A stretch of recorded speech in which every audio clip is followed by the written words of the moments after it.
empresa. A gente estava sim, cara, falando, né? Tu te com tornou uma certeza. empresa. Tu passou pela Guaíba, passou pela Grenal, tu passou pela Bandeirantes, tu passou pela RBS e a maior empresa que tu trabalhou hoje em dia é a tua. Cara, é a empresa que, claro, Os números estão tudo ajuda, comprovando. né, ao longo do teu crescimento, mas sem dúvida, eu tenho 7 pessoas diretamente ligadas ao meu canal e outras tantas indiretas, né, porque tem produtora contratada, tem profissional de áudio, tem profissional de Sim. imagem, tem a galera que projetou meu Quantas estúdio. pessoas no total estão envolvidas na tua equipe? Direta e indiretamente, cerca de 15 pessoas. Direta e indiretamente. A cobertura que a gente fez no ano passado da Libertadores, a maior equipe que tinha no Rio de Janeiro era a minha. Eu tinha lá 8 profissionais. E totalmente independente. Eu pagando passagem de todo mundo, hospedagem. E a gente ficou hospedado no Leme. Então, cara, dá para fazer. E isso que te exige tanta coisa assim, sabe? Então, aí, só para te fechar aquela parte do Natal, aí o que eu fiz? Pô, as minhas netas agora me mostraram outro mundo, né?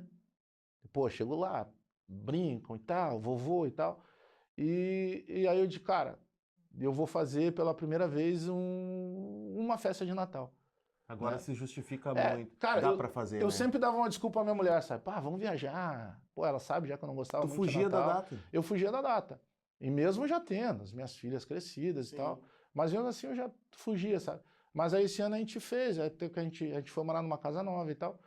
E aí que eu tive esse impacto, porque eu peguei, aí eu cheguei, eu fui na casa da minha mãe morava na Restinga ainda, na mesma casa que a gente se criou, Sim. a gente tava dando uma reformada e tal, mas no mesmo lugar que a gente se criou, no mesmo pátio, assim. E aí eu cheguei lá e falei para meus 2 outros irmãos, cara, vou levar a mãe para passar a noite comigo. Ela não queria, né? Porque ela, cara, minha mãe gostava de tomar a cerveja dela, embora ela não pudesse beber, mas bebia escondido e tal. Mas ela gostava daquilo, cara, é fazer o churrasco naquela churrasqueira de tijolo que é montado na hora ali. Não adiantava fazer churrasqueira para ela. Não, não, tinha que ser naquela. É a raiz É aquela, né? aquilo ali, é o jeito, a minha mãe era aquilo ali, cara. E aí eu peguei e falei pra ela, mãe, vamos passar o Natal comigo lá, pô, você não foi. E ela deu, mãe, pô, tem que vir aqui conhecer minha casa. Quero que a senhora venha morar comigo. Não, esquece, não. Como é que eu vou deixar minha casa e tal? E aí eu cheguei lá na tarde, assim, do dia 24 e falei para meus irmãos, cara, esquece tudo, eu vou levar a mãe passar a noite comigo. Me deu um estalo, assim, e foi o último Natal dela. Aí eu peguei e falei para ela assim, tá mãe, vambora, só vai comigo. Ela começou a dar desculpa. Não, porque minhas roupas eu botei tudo para lavar. Eu disse, não, não tem problema, a gente passa na loja ali e compra.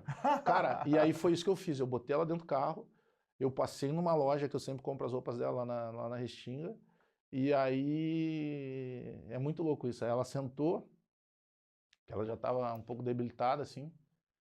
E aí eu peguei e falei para a senhora da loja, só, por favor, tragam para ela aí tudo que ela quiser, né?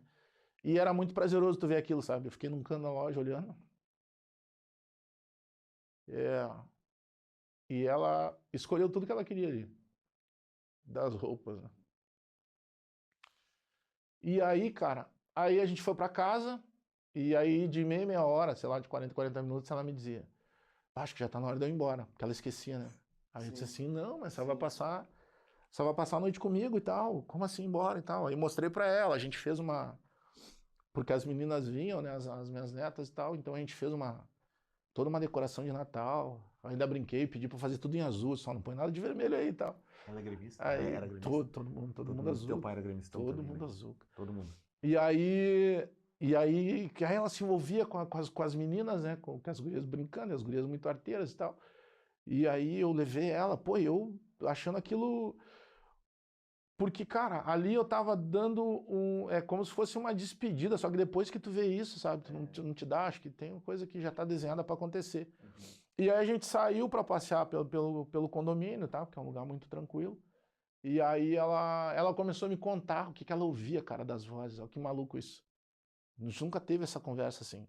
Porque, cara, como é que eu vou tentar explicar para ela? Não tem como explicar. Ela me explicou. Ela começou a me falar, cara, ó, eu tô ouvindo umas vozes agora. Eu digo, mãe, mas olha a tranquilidade que tá, olha os passarinhos ali. A gente tava numa praça, assim, o condomínio é muito tranquilo lá. E ela disse, não, mas eu sei que não tá acontecendo, mas eu tô ouvindo. E eu digo, cara, minha mãe tá me explicando o que ela vive.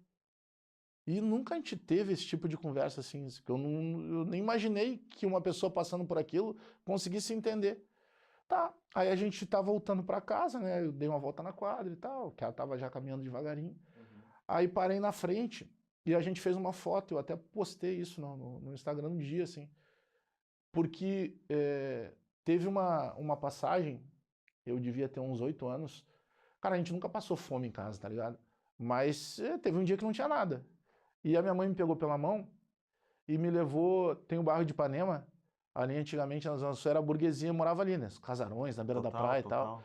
Então, todo mundo rico morava ali. Então a gente brincava que o ônibus do Restinga de manhã, ele vinha lotado ali e esvaziava, que desciam as domésticas, as faxineiras, e no final do dia elas voltavam para casa, né? Sim.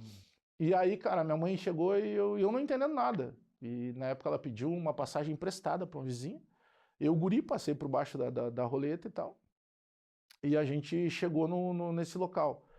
E aí, quando a gente chegou nesse local, ela começou a ir de casa em casa, mas ela não pedia nada. Ela perguntava se as pessoas estavam precisando de trabalho. Cara, a gente chegou numa casa, eu nunca consegui localizar essa casa, porque a gente está falando de algo que aconteceu há 40 anos. Provavelmente a casa mudou, essa senhora, obviamente que não está mais entre a gente. Dona Dirce, ela tá com uma mangueira aguando o jardim, assim. Tava um calor.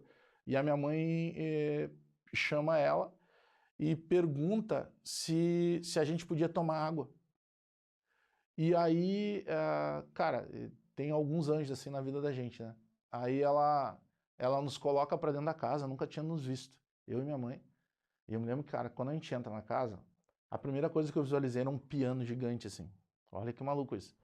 Pô, piano, né, cara? Porque pra mim isso só existia em filme. Você nunca tinha visto na Não, casa de nenhum homem, nada? Não, e não tinha na casa de alguém Não pra era mim. normal. Aquilo era só uma coisa de filme. Não era normal. Não era normal. Nem hoje, né, E ela Magé? começa... Nem hoje. Nem hoje, né? E o dela não era um piano de verdade, sabe? Cauda e Pretão tal. aquele. Pretão e tal. Tanto que nos carros hoje eles usam, né? Que tem um negócio que eles chamam de black piano, né? Uhum. Que é um tipo de coisa que é aquele preto bem reluzente, assim. Pô, bonito de ver, assim, sabe? Aí, cara, aí ela chega e pergunta pra minha mãe assim, o que tá acontecendo? A minha mãe conta pra ela, olha, meu esposo tá doente, eu tenho mais... Na época nem tinha o meu segundo irmão, tinha só o irmão do meio, né? Não tinha o mais novo. E ela disse assim, cara, e hoje a gente não tem nada em casa, então o que eu fiz? Eu trouxe ele, porque se eu precisar ir limpar alguma coisa que eu não consiga carregar, ele consegue. Aí a dona Dirce pega e diz, tá, peraí.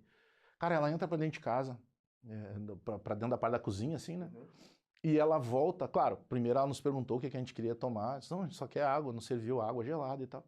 E ela volta com umas 3 ou 4 sacolas de comida, dá pra minha mãe, e ela tira, sei lá, na época o equivalente a R$20. Ela pega e diz assim pra minha mãe, só, agora tu volta pra casa, paga a passagem que tu pediu emprestado lá, organiza a tua família e amanhã, 9 da manhã, tu começa a trabalhar comigo.